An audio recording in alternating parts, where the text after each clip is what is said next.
Mic number 2 سے سوال کریں. My name is Sagar Suryakant Wagmare. My question to you is that the book sent by the God for that period, but where it is written that Quran is the last book sent by the God. بھائی صاحب نے اچھا سوال پوچھا ہے کہ قرآن میں کہاں لکھا ہے کہ Quran is the last book sent by God. بہت اچھا سوال ہے. باقی کتابیں صرف اپنے لوگ کے لیے بھیجی گئی تھی. میں بائبل کا ذکر کر چکا ہوں. Gospel of Matthew chapter number 15 verse number 24. Gospel of Matthew chapter number 10 verse number 5 to 6.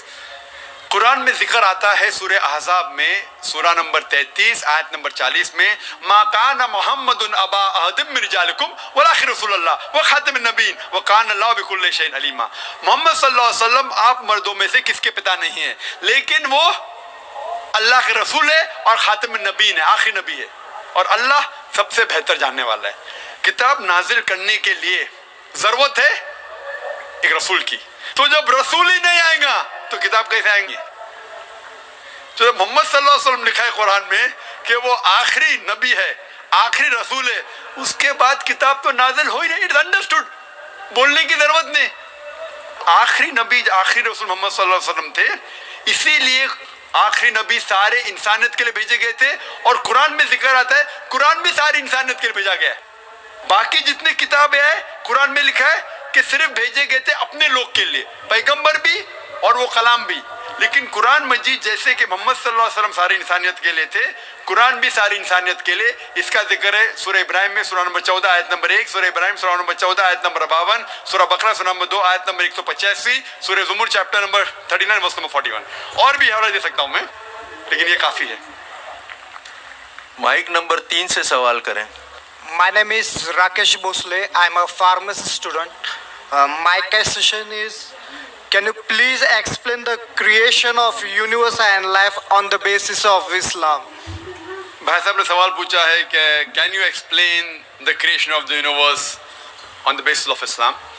یہ کائنات کس طریقے سے قائم ہوا اسلام کے نظریے سے. آج سائنس کیا کہتی ہے پہلے وہ تذکرہ کروں گا میں. سائنس کہتی ہے کہ کائنات قائم ہوئی بائی بگ بینگ. پہلے یہ کائنات وہ تو پرائمری نیبولا ایک تھی, اس کے بعد ایک دھماکہ ہوا, اس کے بعد آئے گیلیکسیز, سٹارز, پلانٹس, سن, مون اور یہ زمین جس پہ ہم رہ رہے ہیں. اسے کہتے ہیں بگ بینگ. اور اس کے لیے نوبل پرائز ملا تھا کچھ سائنٹسٹ کو 40-50 سال پہلے. قرآن میں اس کا ذکر ہے سورہ الانبیاء میں سورہ نمبر 21 آیت نمبر 30 میں. اس میں لکھا ہے ڈو ناٹ دا انبلیورز سی اولم یر الذین کفروا, کہ کافر لوگ نہیں جانتے, انبلیورز نہیں جانتے, اولم یر الذین کفروا ان السماوات والارض کانت رتقا ففتقناہما, کہ the heaven and the earth, یہ زمین اور آسمان ایک تھے اور اللہ نے انہیں سپریٹ کیا, تفرقہ, انہیں چھٹا دیا, they separated. تو قرآن کی آیت جو ہے سورہ انبیاء کی سورہ نمبر 21 آیت نمبر 30 big bang in a nutshell ہے.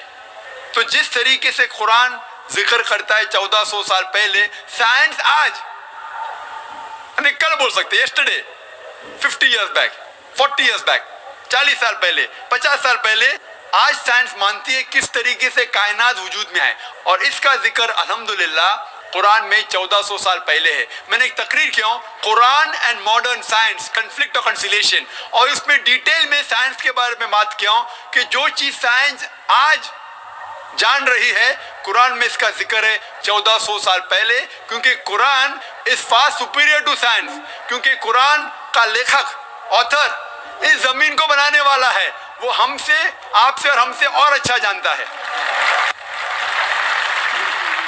مائک نمبر 4 خواتین کے شعبے سے سوال کریں. I'm Amreen, I'm a student. I would like to ask that the only difference between Muslims and Christians is that Christians believe that there is a relationship of a son and a father between Jesus Christ and God. So, and when we try to approach them regarding this, they do not believe. So what should we say?